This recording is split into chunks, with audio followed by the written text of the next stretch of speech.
तव विलोकनात् गोपिका जनाः प्रमदसङ्कुलाः पङ्कजे क्षणा अमृतधारया सम्प्लुता इव स्तिमिततां ददोत्पत्पुरोगताः तदनु काचन त्वत्कराम्बुजं सपदि गृह्णति निर्विशङ्कितं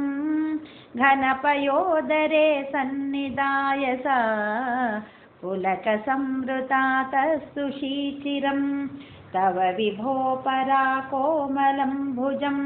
निजगलान्तरे पर्यवेष्टयत् गलसमुद्गतं प्राणमारुतं प्रतिनिरुन्धती वातिहर्षुला अपगतत्प्रपाकापि कामिनी तव मुखाम्बुजात् पूगचर्वितं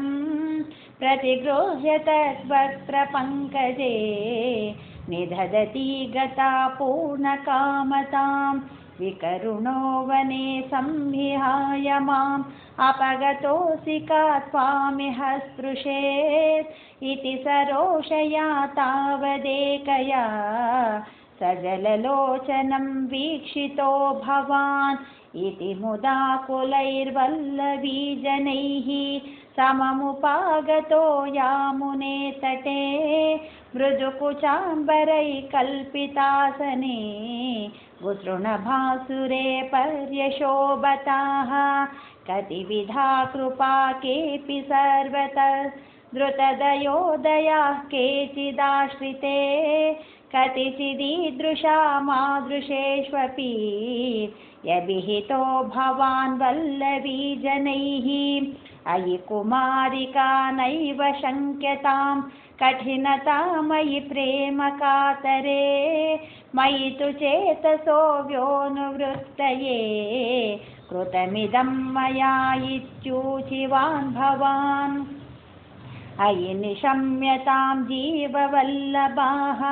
प्रियतमो जनो नेदृशो मम तदिह रम्यतां रम्ययामिनी वनुपरोधमित्यालपो विभो इति गिराधिकं मोदमेधुरैर्व्रजवधूजनैः साकमारमन् कलितकौतुको रासखेलने गुरुपुरीपते पाहि मां गता गोविन्द गोविन्द गोविन्द गोविन्द गोविन्द गोविन्द गोविन्द